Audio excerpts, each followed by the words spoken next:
September 7th, 1945, the day began like any other in the ruins of Tokyo. But for 17-year-old Takeshi Yamamoto, it would mark the beginning of an impossible burden. He stood outside the makeshift headquarters of the United States Occupation Forces, his English textbooks clutched against his chest, completely unaware that his surname would soon become a bridge between two nations still bleeding from war.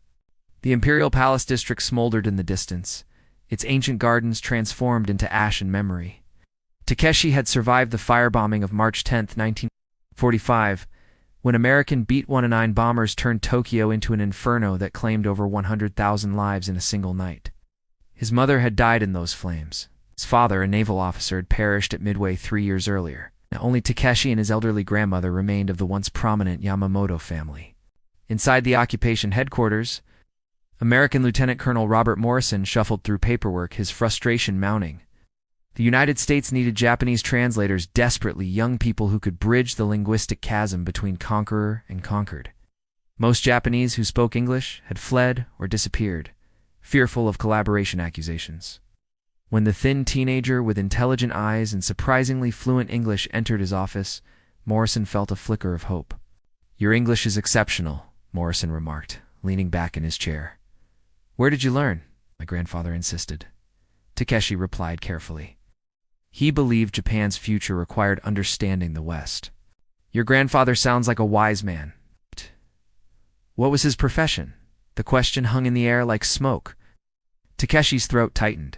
He was an admiral in the Imperial Navy. Morrison's eyebrows raised with interest. An admiral? That's quite impressive. What was his name?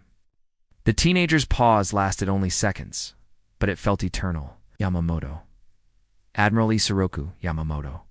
The room temperature seemed to drop. Morrison's pen stopped mid-signature. Every American serviceman knew that name, the architect of Pearl Harbor, the mastermind who had awakened a sleeping giant on December 7th, 1941. The man whose brilliant tactical mind had orchestrated the attack that killed 2,400 Americans and dragged the United States into the bloodiest war in human history. Admiral Yamamoto, Morrison repeated slowly, his voice stripped of its earlier warmth. The Admiral Yamamoto. Takeshi nodded, his eyes fixed on the floor. His grandfather had been killed when American fighters shot down his plane over Bougainville on April 18, 1943. The Americans had intercepted coded Japanese communications revealing his travel plans and specifically targeted him in Operation Vengeance.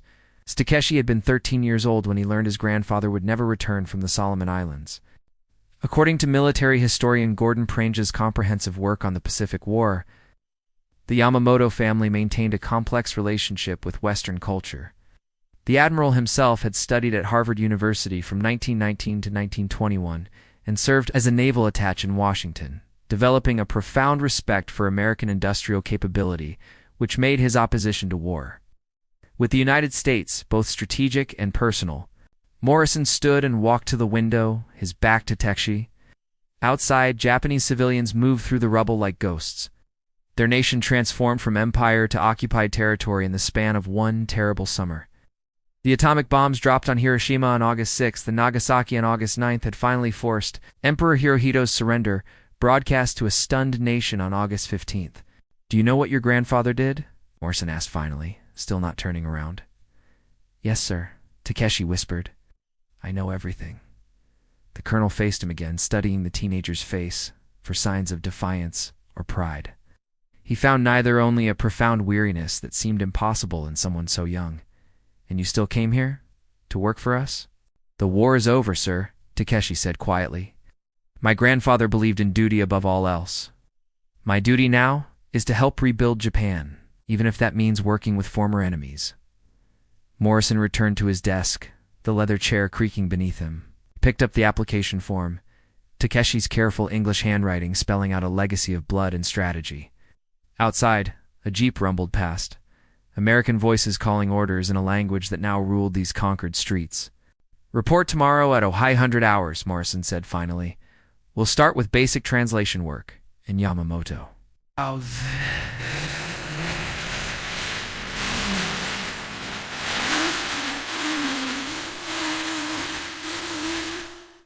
The teenager looked up, hope and fear warring in his expression.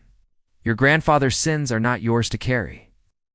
But understand, this many men here lost brothers, friends, fathers at Pearl Harbor. This won't be easy for you. Nothing has been easy, sir, Takeshi replied. And in those 5 words, Morrison heard the voice of an entire generation, Japanese and American alike, trying to make sense of a world torn apart by war. As Takeshi left the building, stepping back into the September heat, he touched the photograph hidden in his jacket pocket. His grandfather, in full dress uniform, stern and contemplative, taken in 1940, before Pearl Harbor, before Midway, before the fire fell from the sky. The irony was not lost on him. The grandson of the man who started the Pacific War would now help Americans occupy Japan. History, Takeshi thought, had a bitter sense of humor. September 8, 1945, Taki returned to occupation headquarters before dawn, unable to sleep. Haunted by dreams of burning ships and his grandfather's voice reciting poetry. The building that housed the American command had once been a Japanese insurance company, its Western-style architecture now serving new masters. As he climbed the steps, he noticed other Japanese civilians, arriving clerks, custodians, translators, all wearing expressions of careful neutrality. His first assignment arrived within the hour. Morrison handed him a stack of Japanese documents seized from a naval base in Yokosuka. We need to know what these say. Ship movements, supply chains, anything that helps us understand the Imperial Navy's operations. Takeshi began reading, and the familiar naval terminology transported him back to childhood evenings in his grandfather's study. Admiral Yamamoto had often worked late into the night, and young Takeshi would sit quietly in the corner, watching the old man's brush move across paper, transforming strategic thoughts into elegant characters. His grandfather had noticed him one evening and smiled a rare expression on that weathered face. "You should be sleeping, Takeshi-kun," the admiral had said gently.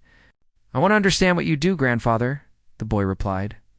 Yamamoto had set down his brush and turned in his chair. "War is not glorious, grandson. It is mathematics, logistics, and tragedy. I study war so that you might live in peace." But there had been no peace, only fire. These documents outlined fuel consumption rates for carrier groups, Takeshi now told Morrison, his voice steady, despite the memories flooding through him. They were trying to calculate how long their fleet could operate without resupply from the Dutch East Indies.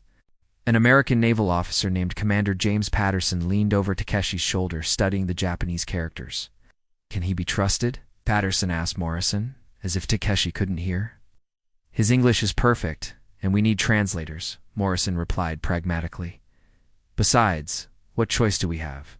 The question stung, though Takeshi showed nothing. He had expected suspicion, perhaps even hostility. What surprised him was the complexity of American attitudes. Some officers treated him with professional courtesy, recognizing his utility. Others avoided him entirely, their grief and anger still too raw. A few, like Sergeant First Class Thomas Mitchell, actively despised him. Mitchell had lost his younger brother at Pearl Harbor, a sailor aboard the USS Arizona, which had exploded after a bomb penetrated its forward magazine, killing 1,177 men in minutes. Mitchell made sure Takeshi knew this during their first encounter in the building's narrow hallway. "My brother was 19 years old," Mitchell said, his face inches from Takeshi's. "He enlisted right out of high school. Never even kissed a girl. And your grandfather murdered him." Takeshi absorbed this without response, knowing anything he said would be inadequate. How could he apologize for Pearl Harbor? How could he explain that his grandfather had opposed war with America, warned Japanese leaders that attacking the United States would awaken a sleeping giant, but had fulfilled his duty when ordered, according to historian John Toland's comprehensive account of the Pacific War? The rising sun, Yamamoto, had confided to colleagues that Japan could run wild for 6 months to a year, but had utterly no confidence in a second or third year of conflict. The admiral had been tragically correct. By midday, Takeshi had translated 30 pages of naval documents. His head throbbed from concentration and emotional exhaustion. Morrison noticed the teenager's fatigue and gestured toward a small break room where coffee-real, American coffee, was being served. "Take 15 minutes, the colonel said, not unkindly. In the break room, Takeshi found himself alone, except for a young American lieutenant named William Harris, who was reading a letter from home. Harris looked up, sized up Techi's age, and offered a slight nod of acknowledgement. "You speak English?" Harris observed. It wasn't quite a question. "Yes, sir. I'm one of the translators. How'd you learn?" "Most Japanese kids your age barely know basic phrases." Takeshi poured tea from the pot reserved for Japanese staff. The Americans claimed not to understand its appeal. "My grandfather insisted on Western education. He studied at Harvard." Harris's eyes widened. "Harvard? That's impressive. Is he a businessman?" The question again. Takeshi had hoped to avoid this conversation, but evasion felt like cowardice. "No, he was a naval officer." "Ah." Harris returned to his letter, apparently uninterested in details. But Takeshi felt compelled to complete the truth, as if silence would be a greater betrayal than honesty. "Admiral Isoroku Yamamoto was my grandfather." The letter fell from Harris's hands. Coffee sloshed onto the table. The young lieutenant stared at Takeshi, as if seeing him for the first time, not as a translator, but as a living connection to December 7th, 1941. "Jesus Christ," Harris breathed. Your grandfather planned Pearl Harbor?" "Yes, sir." Harris stood abruptly, his chair scraping against the floor. For a moment, Takeshi thought the American might strike him. Instead, Harris began pacing, running his hands through his hair, struggling with emotions he couldn't quite name. "I was there," Harris said finally, his voice tight. "At Pearl, I was a midshipman, just commissioned aboard the USS Pennsylvania in dry dock. I watched the Arizona explode. I saw men burning in the water, covered in oil, screaming for help we couldn't give them fast enough. I smelled burning flesh for weeks afterward." Takeshi's hands trembled as he held his teacup. "I'm sorry. Harris laughed bitterly.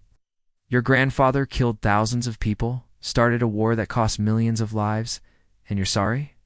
"My grandfather fulfilled his duty to Japan," Takeshi said quietly, meeting Harris's eyes, "just as you fulfilled your duty to America. War makes killers of us all, Lieutenant.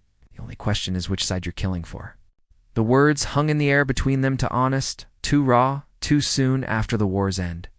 Harris stared at him, and Takeshi saw the lieutenant wrestling with a fundamental truth that neither side wanted to acknowledge.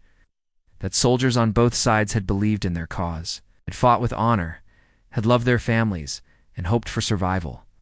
"My grandfather opposed the war," Takeshi continued, knowing he shouldn't, but unable to stop. "He warned that attacking America would be disastrous, but when ordered, he obeyed." "He was a soldier. He was a butcher," Harris shot back. "So were the pilots who bombed Tokyo. So were the crews who dropped atomic bombs on Hiroshima and Nagasaki." September 15th, 1945 Autumn. Rain hammered against the headquarters windows as Takeshi bent over another stack of documents, his careful translations growing into thick folders that documented Imperial Japan's final desperate months. A week had passed since his confrontation with Lieutenant Harris, and an uneasy détente had settled over the translation office. The Americans needed his skills too badly to let personal animosity interfere with occupation duties. Commander Patterson assigned him a particularly sensitive task that morning, translating Admiral Yamamoto's personal correspondence seized from naval archives in Kure. The irony of translating his own grandfather's words for American intelligence wasn't lost on Takeshi. His hand shook as he unfolded the first letter. Dated May 3rd, 1942, written just days before the Battle of Midway. To Vice Admiral Nagumo, the letter began in his grandfather's precise calligraphy. "Our margin of superiority diminishes daily. American industrial production exceeds our most pessimistic calculations. We must achieve decisive victory soon or face inevitable defeat." Takeshi translated mechanically, his grandfather's voice echoing in memory. The admiral had understood mathematics and logistics better than most politicians in Tokyo. He'd visited American factories. During his time in Washington, had seen the vast industrial machinery that could outproduce Japan 10-1. His warnings to the Japanese high command had been ignored by nationalists who believed superior spirit could overcome material disadvantages. "This is remarkable," Patterson muttered, reading over Takeshi's shoulder. "Your grandfather knew Japan would lose." "Yes, sir. He always knew." "Then why did he attack Pearl Harbor?" The question everyone asked, thinking it simple, as if honor and duty could be explained in sentences to people who'd never lived under Bushido's weight. Takeshi set down his pen and turned to face the commander, Because he was ordered to, sir. And because he believed if war was inevitable, Japan's only chance was a decisive first strike to buy time for negotiated peace. He never believed Japan could win a protracted war against America's industrial base. Patterson pulled up a chair, suddenly interested in conversation rather than mere translation. Well, Pearl Harbor was a strategic gamble. A desperate one, Takeshi confirmed. Grandfather told me once that attacking America was like waking a tiger. He said, I can guarantee to put up a tough fight for the first 6 months, but I have absolutely no confidence about what would happen if the war went on for 2 or 3 years. This quote. Takeshi knew from reading post-war accounts, had been documented by multiple sources, including historian Samuel Eliot Morrison's authoritative naval history of World War II. The commander leaned back, processing this information. Your grandfather sounds like he was a brilliant strategist trapped in an impossible position. Most soldiers are, sir, on both sides. Their conversation was interrupted by Morrison entering with a visitor, a heavyset Japanese man in his 50s, wearing civilian clothes but carrying himself with military bearing. The man's eyes found Takeshi and widened with recognition. Captain Watanabe, Morrison said, this is our lead translator. Perhaps you two know each other? Captain Shiro Watanabe had served under Admiral Yamamoto as a staff officer. Takeshi had met him at his grandfather's house before the war, remembered him as one of the few officers who'd spoken kindly to children. Now they faced each other across the vast gulf of defeat. Watanabe, an imprisoned officer. Takeshi, a translator for the occupation forces. Young Yamamoto, Watanabe said softly in Japanese. Your grandmother told me you'd taken this position. I'm sure it hasn't been easy. Nothing is easy anymore. Captain Takeshi replied in English, aware that Morrison was watching their exchange carefully. Morrison cleared his throat.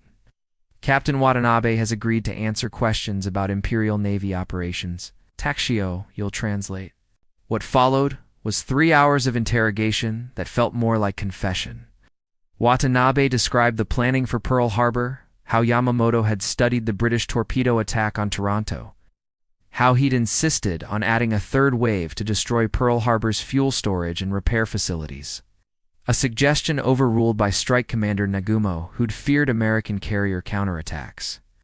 If we'd destroyed the fuel storage, Watanabe said wearily, the American Pacific Fleet would have been crippled for 18 months. The admiral was furious when Nagumo withdrew after only 2 strikes. Takeshi translated faithfully, though each word felt like betrayal. He was exposing his grandfather's strategic thinking to former enemies, providing intelligence that might be used in war crimes trials. Yet the war was over, the empire destroyed, and secrets seemed pointless now. During a break, Watanabe approached Takeshi near the window, speaking quietly in Japanese so the Americans couldn't understand. Your grandfather would be proud of you. Proud? Takeshi's laugh was bitter. I'm translating his private correspondence for the people who killed him. He was killed by war, not by Americans specifically. You're helping prevent the next war by building understanding between our nations. That's exactly what the admiral would have wanted. How can you know what he wanted? Watanabe's expression softened with memory. Because he told me 2 weeks before Pearl Harbor, we were drinking sake late one night, reviewing final attack plans, said Shiro. This war will destroy Japan. But perhaps something better will rise from the ashes. Perhaps our grandchildren will live in a world where Japanese and Americans are friends, not enemies. He believed that Takeshi, even as he prepared to attack, Takeshi turned away, fighting tears. His grandfather had been a man of profound contradictions, a brilliant strategist who opposed the war he was ordered to fight. A naval officer who respected America even while bombing Pearl Harbor, a realist who knew Japan would lose but fulfilled his duty anyway. The rain intensified outside, washing over Tokyo's ruins. Somewhere in this broken city, his grandmother was waiting for him. The last living person who'd known Admiral Yamamoto as a husband rather than a historical figure. She never spoke of the war, of Pearl Harbor, of the burden their family name now carried. She simply endured, surviving through tea ceremony and poetry, finding meaning in tradition when the modern world had collapsed. That evening, as Takeshi prepared to leave headquarters, Lieutenant Harris approached him, the first time they'd spoken since their confrontation. I've been reading about your grandfather, Harris said awkwardly. Military histories, intelligence reports. He was complicated, People usually are, sir. Yeah. Harris shifted his weight, uncomfortable. Look, I still hate what happened at Pearl Harbor. I always will. But I'm starting to understand that war makes impossible demands of people. Your grandfather was trying to do his duty in an impossible situation. Thank you, Lieutenant. That means more than you know. Harris nodded and turned to leave, then paused. For what it's worth, you're doing good work here, building bridges between our countries. That matters. After he left, Tokushi remained in the empty office, surrounded by translated documents that documented his grandfather's final years. The Admiral's words, his strategies, his private doubts, now property of American intelligence, stored in filing cabinets alongside thousands of other captured documents. But perhaps Watanabe was right. Perhaps this transparency, this painful honesty about the past, was necessary for building a different future. October 2nd. 1945 morning fog clung to Tokyo's streets as Takeshi made his way to headquarters, passing Japanese civilians who bowed reflexively before remembering the old social hierarchies no longer applied. Emperor Hirohito had announced Japan's surrender in a radio broadcast on August 15th, his voice heard publicly for the first time telling his subjects to endure the unendurable and suffer the insufferable. Now, nearly 2 months later, the occupation forces controlled everything from government operations to rice distribution, transforming Japan from empire to supervised territory. Takeshi arrived to find Morrison waiting with an unusual assignment. We've received authorization to interview your grandmother, the colonel said carefully. Intelligence wants to understand Admiral Yamamoto's thinking before Pearl Harbor. As his widow, she might provide insights not found in military documents. The request struck Takeshi like a physical blow. His grandmother, Reiko Yamamoto, was 71 years old. A woman of profound dignity who'd spent decades as a naval officer's wife, hosting tea ceremonies and maintaining appearances while her husband planned campaigns across the Pacific. She'd never spoken publicly about the war, about Pearl Harbor, about her husband's role in history. She existed in dignified silence, tending her small garden and writing poetry that she showed no one. My grandmother doesn't speak English, Takeshi said, knowing it was a weak objection. That's why we need you to translate. This isn't optional, Takeshi.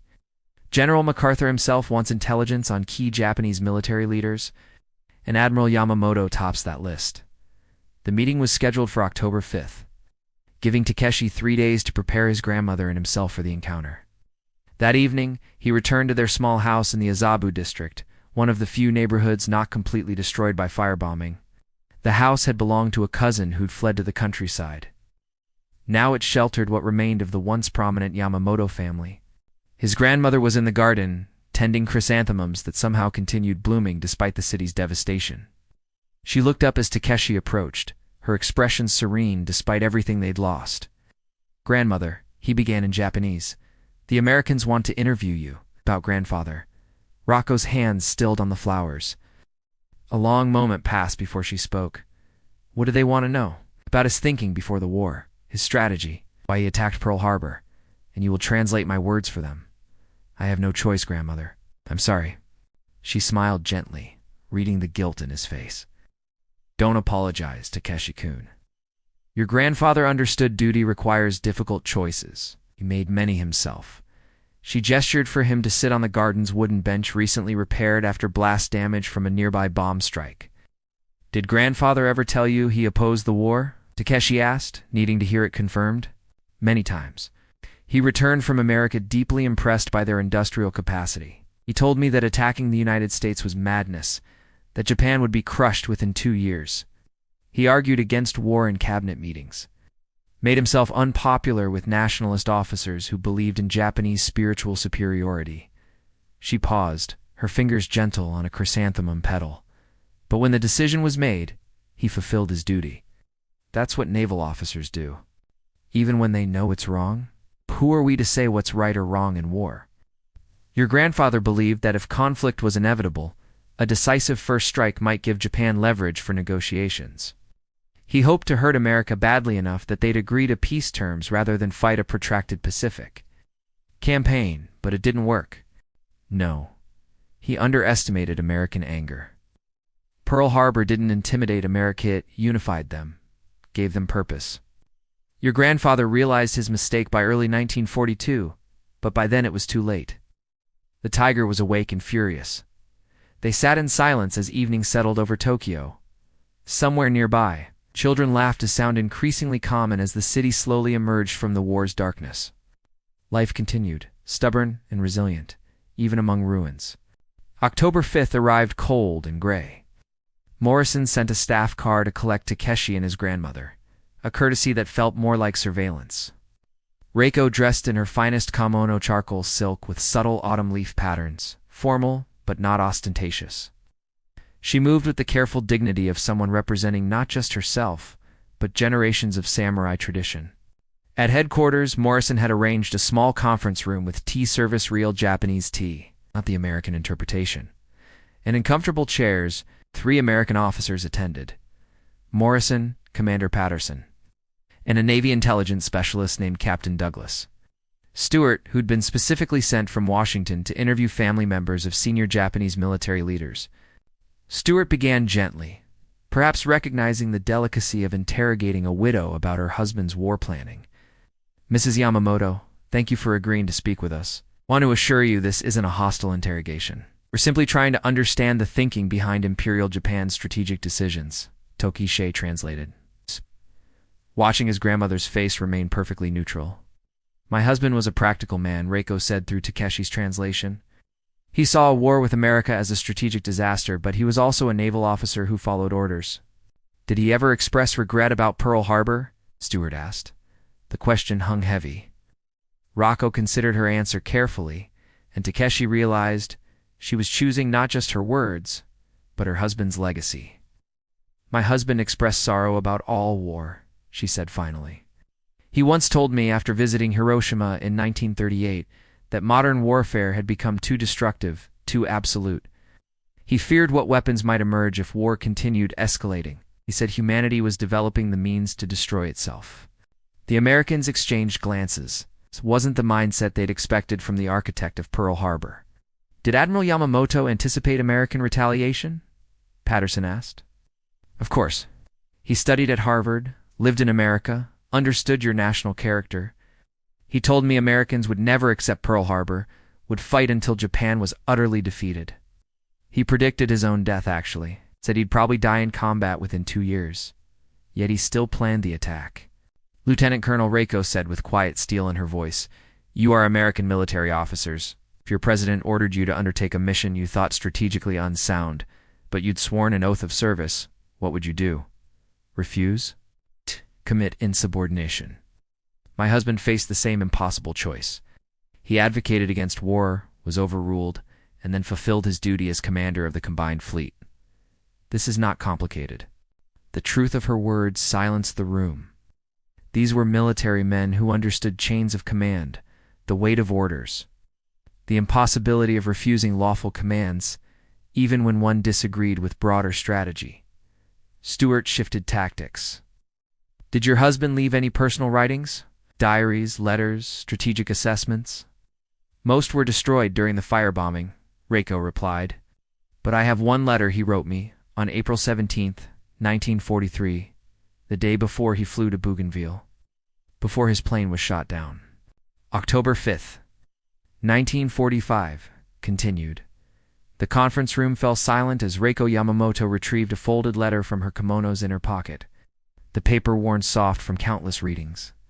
Tokishi recognized the careful calligraphy immediately, his grandfather's distinctive hand. Written with the same brush he'd used for strategic planning and poetry composition. Captain Stewart leaned forward, recognizing the historical significance of a personal letter written by Admiral Yamamoto on the eve of his death. "This letter reached me 3 weeks after his death," Reiko explained through Takeshi's translation, her fingers gentle on the paper's edges.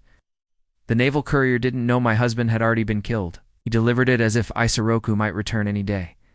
"May I ask what it says?" Stewart asked softly, his interrogator's edge tempered by respect for a widow's grief. Rocco unfolded the letter carefully. "I will share it with you, Captain, because understanding my husband's mind may help your country understand Japan's path to war. But this is deeply personal. I ask that you treat it with appropriate dignity. You have my word, ma'am." Takeshi took the letter with trembling hands, his grandfather's characters swimming before his eyes. He'd never been allowed to read this letter, though he'd known of its existence. Now he would translate his grandfather's final words to his wife for American intelligence officers. The irony of the moment wasn't lost on him, more on his grandmother, who nodded permission. "My beloved Raiko," Takeshi read aloud, translating as he went.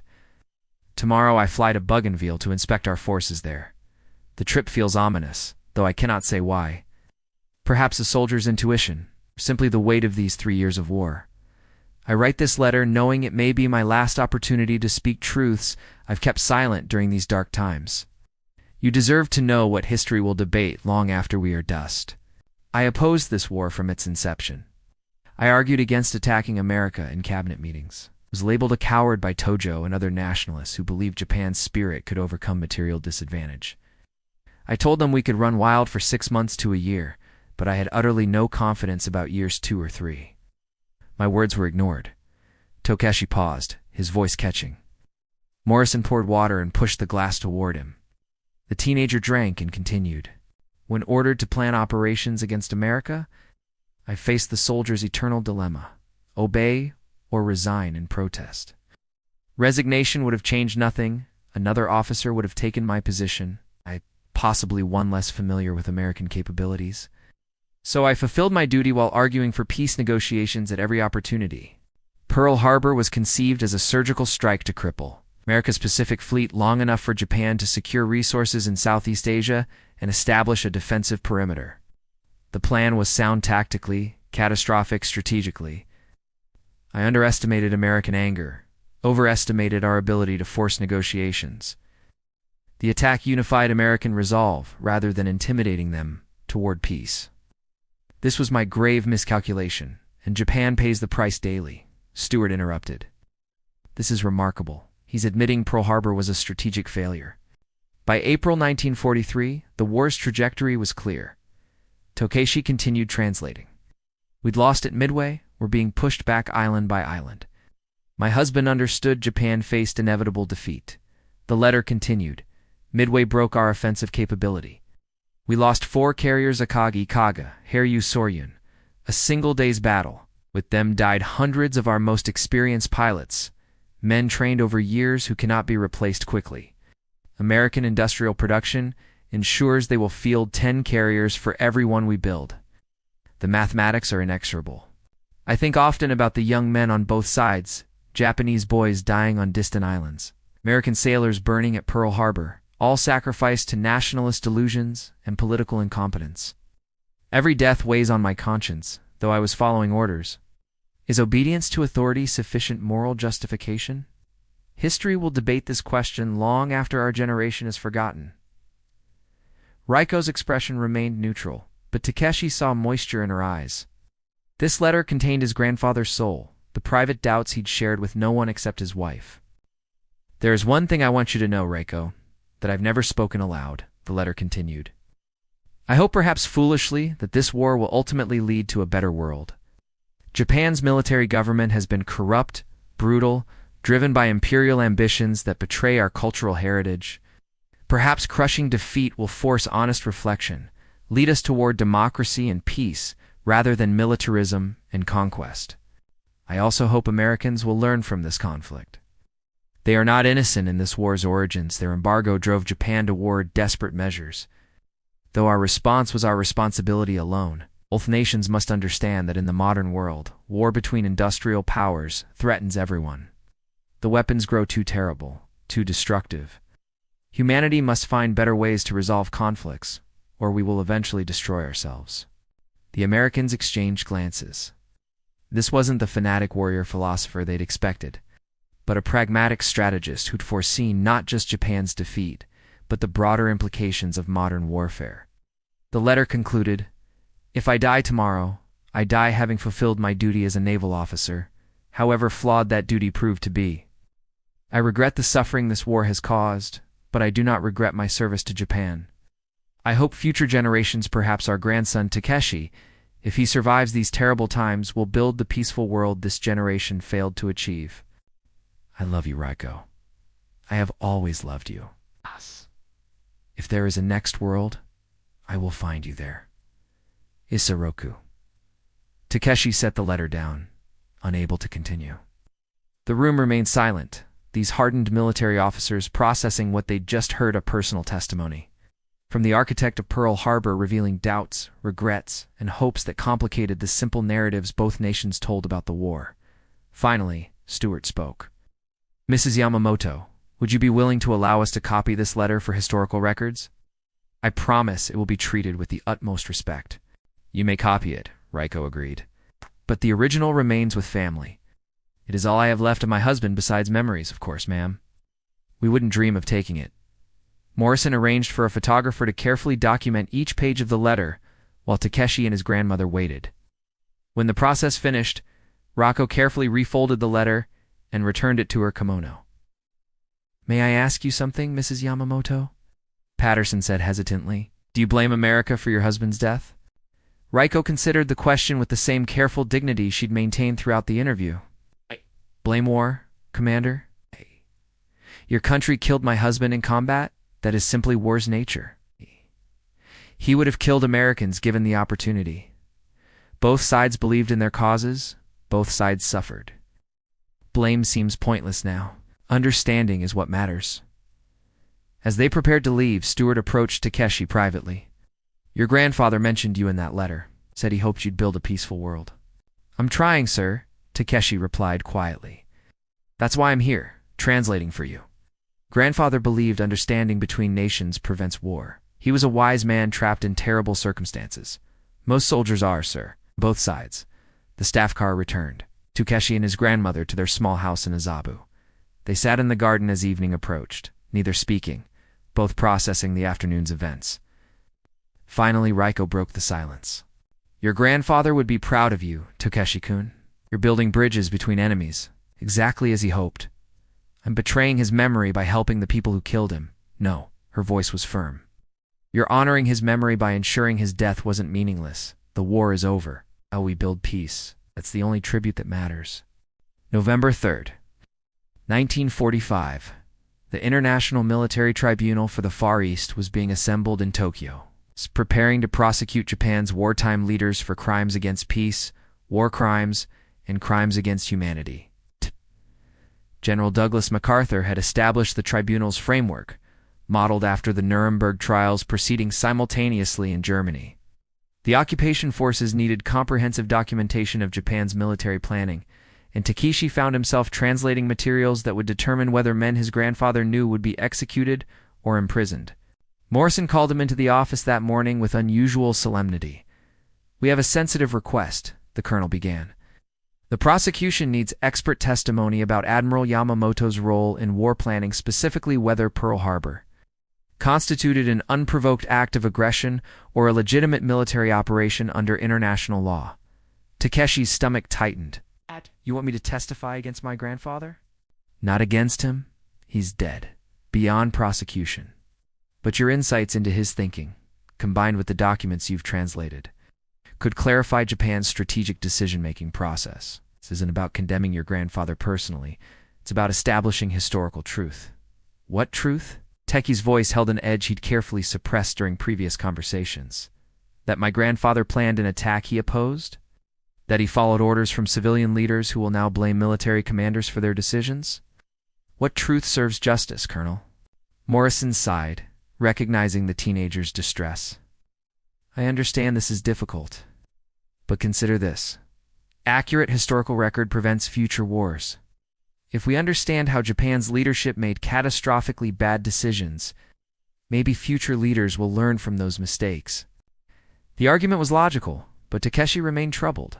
He'd spent 2 months translating his grandfather's correspondence, had read the admiral's private doubts and strategic assessments. He understood that Yamamoto had been a complex figure, brilliant strategist, reluctant warrior, pragmatic realist trapped between duty and conscience. Reducing him to a simple narrative for tribunal purposes felt like betrayal. That evening, Takeshi visited Captain Watanabe, who remained under house arrest in a small Tokyo apartment, awaiting potential prosecution.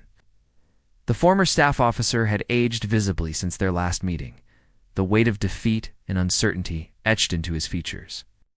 "They want me to testify about grandfather," Takeshi explained in Japanese. "About whether Pearl Harbor was criminal or legitimate military action." Watanabe poured tea, his movements careful and deliberate. What do you think it was? I don't know, that's the problem. Legally, Japan didn't declare war before attacking, which violates international conventions. But strategically, it was a calculated military operation against a nation Japan was about to be at war with anyway. The distinction seems academic. Nothing about war crimes tribunals is academic, Watanabe said grimly. 7 men will likely hang based on these distinctions. Prime Minister Tojo certainly, probably others. Whether Admiral Yamamoto would have been prosecuted if he'd survived is an interesting question. Would he have been? Watanabe considered carefully. Probably not executed, but possibly imprisoned. Pearl Harbor was a legitimate military target and naval base, not a civilian population center. The attack violated diplomatic protocols but not fundamental laws of war. Your grandfather could argue he was following orders from civilian leadership who'd decided on war. Unlike Tojo, who was both prime minister and war minister, Yamamoto was a military officer implementing policy decisions made above his rank. This perspective aligned with what Takeshi had gleaned from his grandfather's letters. The admiral had been a tool of state policy, not its architect. Yet tools bear some responsibility for the damage they cause. November 12, 1945. Takeshi was summoned to the tribunal's preparation offices in the Daiichi building, MacArthur's headquarters in central Tokyo. The American legal team assembled to prosecute Japanese war criminals needed detailed briefings on military chain of command, decision-making processes, and individual officers' roles in planning aggression. Chief Prosecutor Joseph Keenan, former American lawyer who'd been appointed by President Harry Truman, led the briefing. Keenan was a bulldog of a man, convinced of American moral superiority and determined to execute justice against Japan's militarists. He viewed the tribunal as both legal proceeding and morality, play a chance to demonstrate democratic values triumphing over fascist aggression. Mr. Yamamoto. Keenan began pointedly using the civilian title rather than acknowledging any family military heritage. I understand you've translated extensive correspondence from Admiral Yamamoto. I need to understand his culpability in planning aggressive war. Takeshi chose his words carefully, aware that his testimony could shape historical interpretation. My grandfather opposed war with America. His letters document this clearly. He argued in cabinet meetings that Japan lacked the industrial capacity for protracted conflict with the United States. But he planned Pearl Harbor anyway. Yes, sir, when ordered by civilian leadership. So he was following orders. Keenan's tone dripped with skepticism. Following orders is not a defense under international law. Nuremberg established that principle clearly. With respect, sir, there's a distinction between following orders to commit atrocious murder of civilians, mistreatment of prisoners, and following orders to conduct military operations against legitimate targets. Pearl Harbor was a naval base, a military installation. Keenan leaned back, studying Takeshi intently. You defend your grandfather's actions. I defend his character. His actions speak for themselves. He planned a surprise attack that killed thousands of Americans. But his motivations and constraints matter for historical understanding, even if they don't constitute legal defense. The interview continued for 3 hours, covering intricate details of Japanese military planning. Keenan wanted to establish a narrative of aggressive militarism. But Takeshi's translations consistently revealed a more complex picture. Japanese leaders genuinely feared. American and European encirclement believed resource access required expansion, and saw war as defensive necessity rather than pure aggression. This didn't justify their actions, but it complicated simple moral narratives. During a break, Lieutenant Haraso had been observing the briefing approach Takeshi outside the conference room. Their relationship had evolved from hostility to wary mutual respect over the past 2 months. You're walking a dangerous line, Harris said quietly. Keenan wants clear villains for his tribunal. Your grandfather's letters paint him as a sympathetic figure, brilliant officer, trapped in impossible circumstances. That doesn't serve the prosecution's narrative. Should I lie? Mistranslate documents to make grandfather seem more villainous? No, of course not. But understand that historical truth and legal truth aren't always the same thing. Keenan needs to establish that Japan's leaders planned aggressive war. Individual officers' doubts and constraints muddy those waters. Maybe those waters should be muddy, Lieutenant. Maybe the truth is complicated. Harris smiled slightly. You sound like a lawyer, not a translator. My grandfather wanted me to attend university, study international law. He hoped I'd help build a world with better mechanisms for resolving conflicts than war. I suppose I'm trying to honor that wish, even if the circumstances aren't what he imagined. As Harris walked away, Takeshi remained in the corridor, watching occupation forces move through the building with confident efficiency. The Americans had arrived as conquerors, but were now attempting something unprecedented, building democracy in a defeated fascist nation while simultaneously prosecuting its leaders for war crimes. The experiment's outcome remained uncertain. That evening, Morrison summoned Takeshi for an unexpected assignment. The prosecution needs contextual information about Japanese military culture, specifically the concept of Bushido and its influence on strategic decision-making. You're uniquely positioned to explain this to American lawyers who don't understand samurai traditions. What followed was Takeshi's attempt to translate untranslatable concepts in war: duty, loyalty to emperor and nation, the shame of surrender, the expectation that warriors would die rather than face defeat. He explained that his grandfather's generation had been raised in Majira, Japan, where ancient samurai values merged with modern nationalism to create a military culture that viewed death in service as the highest honor. But that's madness, one lawyer protested. Rational people don't seek death. It's not about seeking death, Takeshi explained patiently. It's about accepting death as a possible outcome of service. My grandfather knew his attack on Pearl Harbor might lead to his death. He accepted that possibility because duty required it. To refuse would have been dishonorable not just to him personally, but to his family, his ancestors, his emperor. So honor mattered more than thousands of lives. To my grandfather's generation, honor and duty were inseparable from life itself. A life without honor had no value. This isn't an excuse for their actions, but it's necessary context for understanding their decisions. December 7th, 1945. 4 years to the day after Pearl Harbor. Takeshi walked through Tokyo's ruins, reflecting on how completely his world had transformed. The Americans had organized a memorial service at Yokosuka Naval Base for the Pearl Harbor anniversary, and Morrison had insisted Takeshi attend as translator. Standing among American veterans who'd survived December 7th, 1941, surrounded by the physical evidence of his grandfather's strategic vision, felt surreal. Captain William Harrison, a Pearl Harbor survivor who'd been aboard the USS West Virginia when it was torpedoed and sank, gave the memorial address. His voice was steady, but laden with emotion, as he described watching the battleship Oklahoma capsize, trapping hundreds of sailors inside the hull. Rescue crews had heard men banging on the ship's interior for days, but couldn't cut through the steel quickly enough to save them. They died slowly in the darkness, a few feet from rescuers as air ran out. Takeshi translated Harrison's words for Japanese workers present at the base, and with each sentence felt the weight of his grandfather's legacy pressing harder. These weren't abstract casualties, they were men who'd drowned, burned, or suffocated, while Admiral Yamamoto's attack plan unfolded with devastating precision. After the ceremony, Harrison approached Takeshi.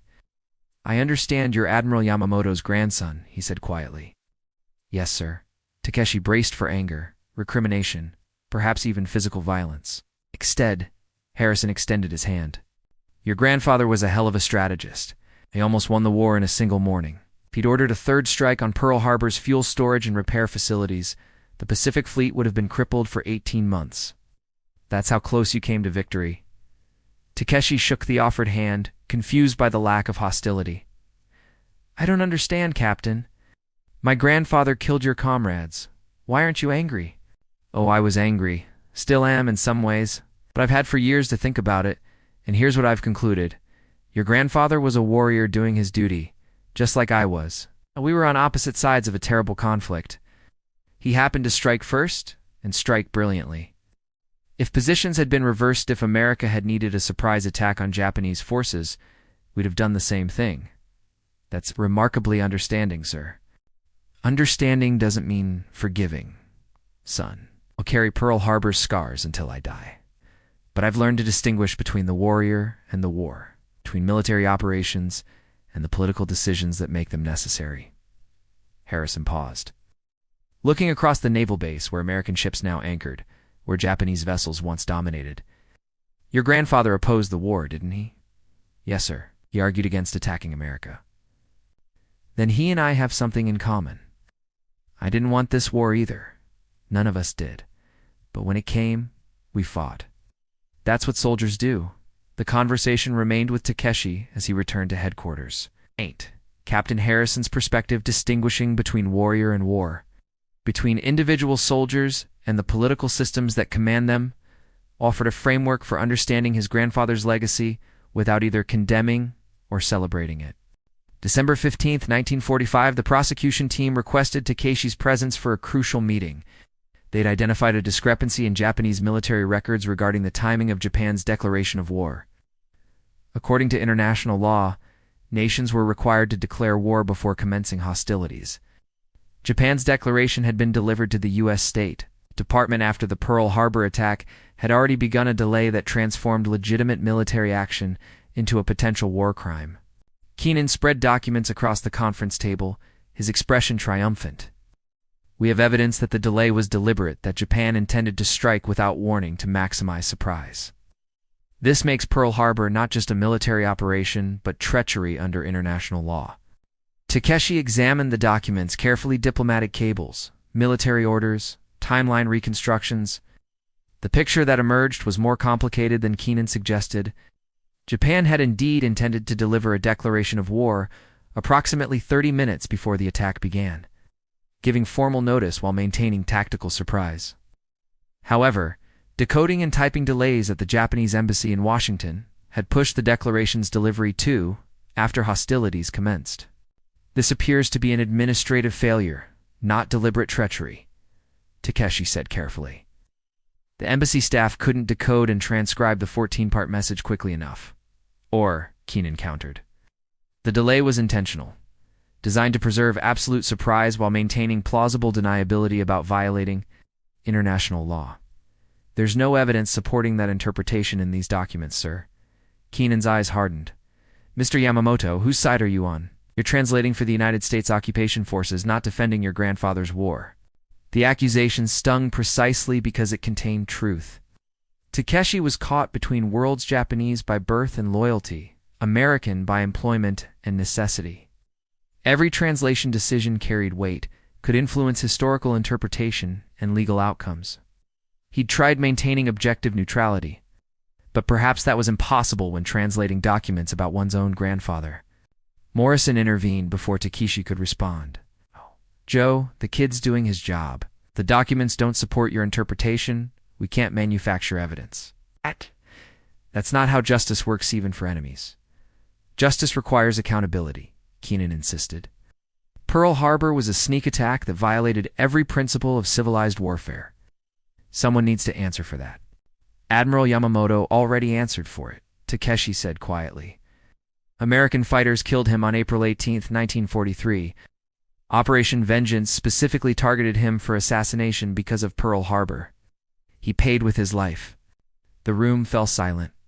Takeshi rarely spoke of his grandfather's death, but the accusation that he was defending Japanese treachery demanded response. Yamamoto had been killed in targeted assassination, shot down after American intelligence intercepted Japanese communications, revealing his travel schedule.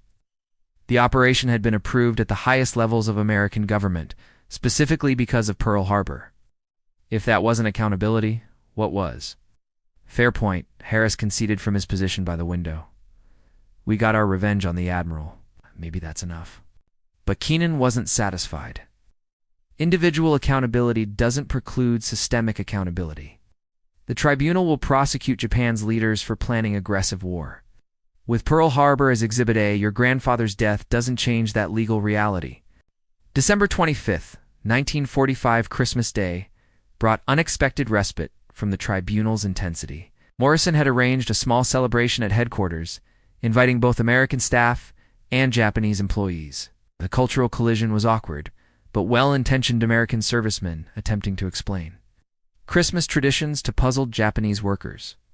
Japanese staff offering New Year preparations that Americans couldn't quite understand. Lieutenant Harris found Takeshi in the break room, away from the forced festivities.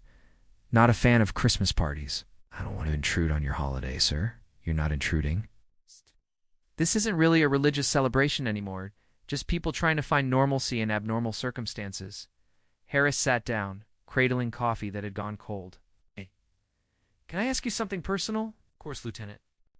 Do you resent us? Americans, I mean? We destroyed your cities, killed millions of your countrymen, executed your grandfather in targeted assassination. Do you hate us for it? Takeshi considered the question carefully. Deserved honest answer, not diplomatic evasion. Sometimes, when I walk through Tokyo's ruins, when I remember my mother burning to death in the firebombing, when I think about grandfather's plane exploding over Bougainvillea, sometimes I resent America.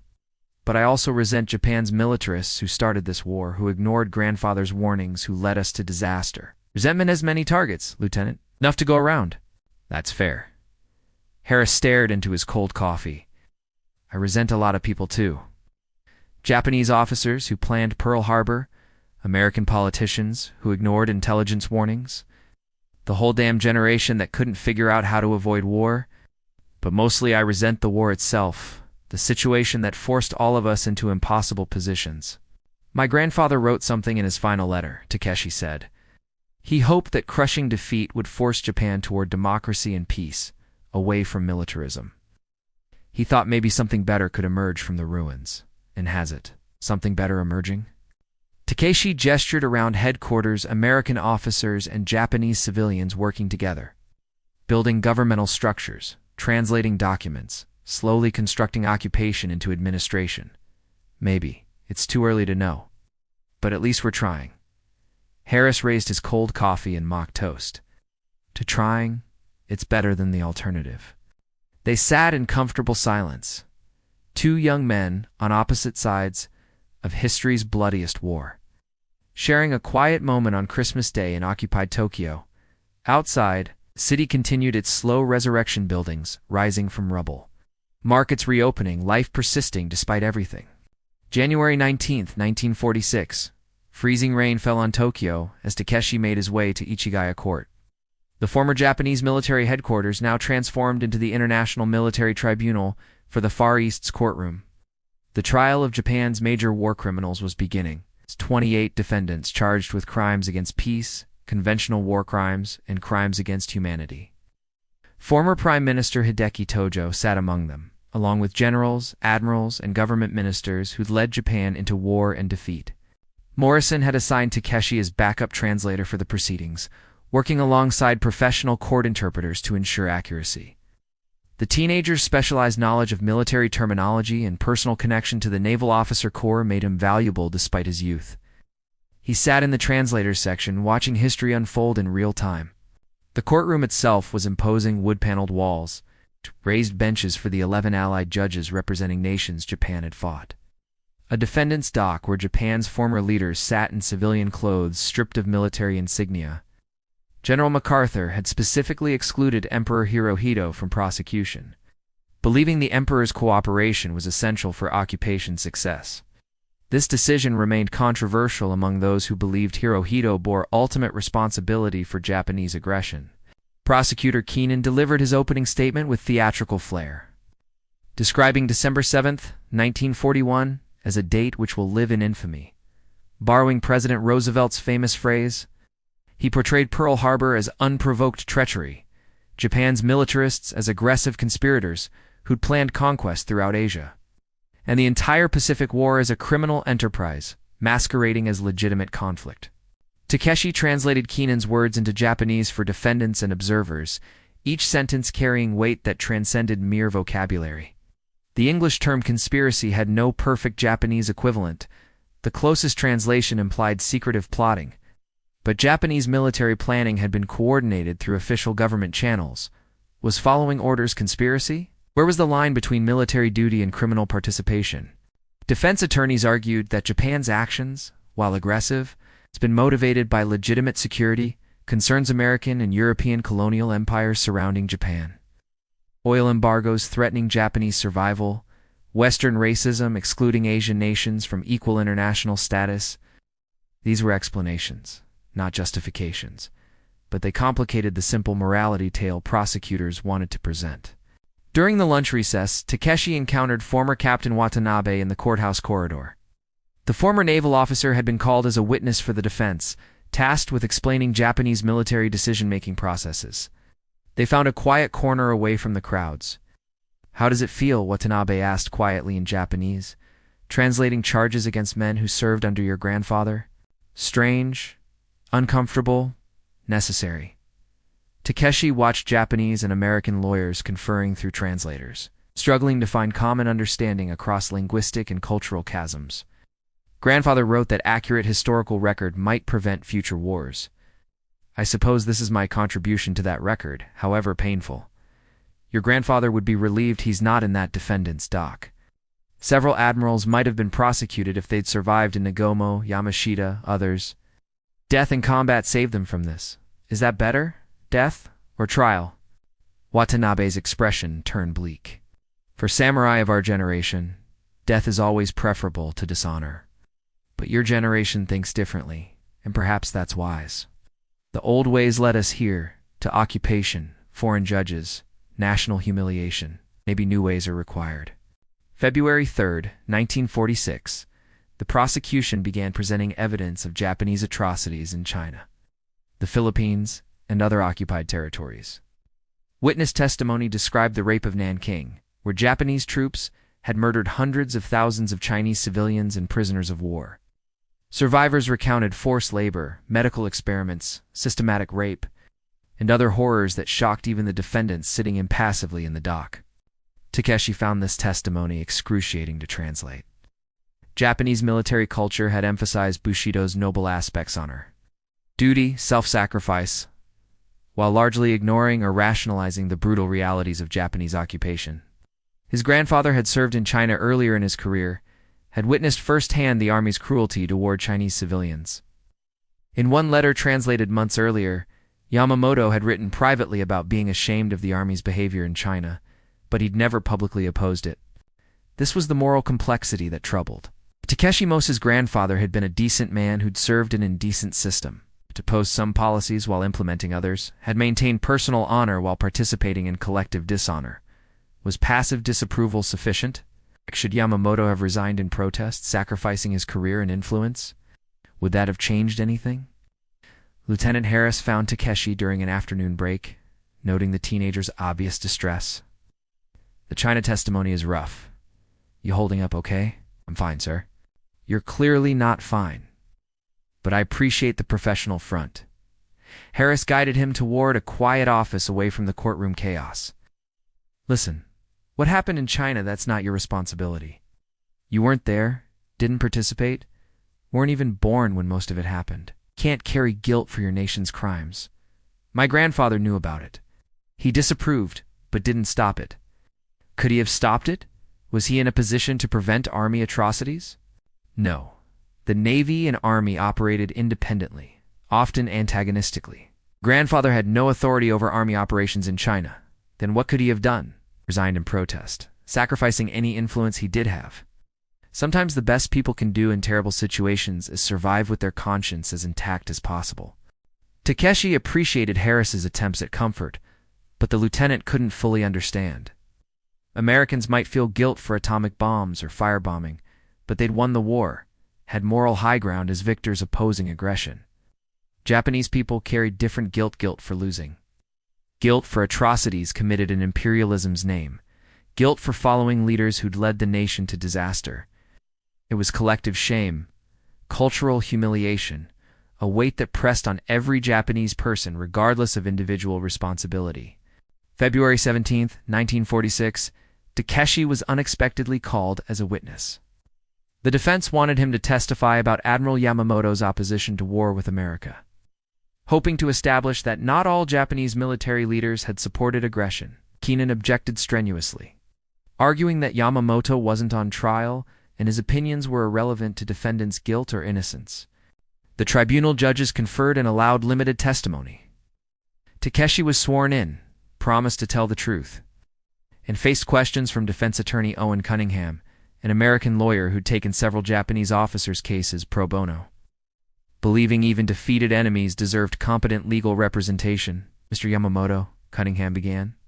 What was your relationship to Admiral Isoroku Yamamoto? He was my grandfather, sir. And did Admiral Yamamoto ever discuss his views on war with America? Yes, sir. He opposed it. He believed Japan lacked industrial capacity for protracted conflict with the United States. He argued this position in cabinet meetings before Pearl Harbor. Yet he planned Pearl Harbor anyway. Why? Because he was ordered to, sir. When civilian leadership decided on war, it became his duty to implement that decision as effectively as possible, so he was following orders. Objection. Keenan shot to his feet. This following orders defense has been rejected at Nuremberg. It's not applicable here. Your Honor, Cunningham addressed the tribunal president. I'm not offering following orders as a legal defense. I'm establishing historical context that Japanese military officers implemented policy decisions made by civilian leadership. This is relevant to determining individual culpability. The judges allowed the testimony to continue. For 90 minutes, Takeshi described his grandfather's strategic thinking, his warnings about American industrial capacity, his opposition to war while fulfilling duty when war became reality, quoted extensively from translated letters and documents, painting a picture of a brilliant military mind trapped between professional duty and strategic reality. Keenan cross-examined aggressively. Mr. Yamamoto, regardless of your grandfather's private doubts, he planned and executed an attack that killed thousands of Americans. Isn't that the relevant fact? Yes, sir. And that attack violated international law by commencing before a formal declaration of war? The timing of the declaration was an administrative error at the Japanese embassy, sir, not my grandfather's decision, so you claim. But the result was the same American servicemen died without warning in what appeared to be peacetime. That's treachery under international law. It was war, sir. Thousands of Japanese servicemen also died without warning in firebombing raids on Tokyo, in atomic bombs on Hiroshima and Nagasaki. War doesn't follow peacetime rules.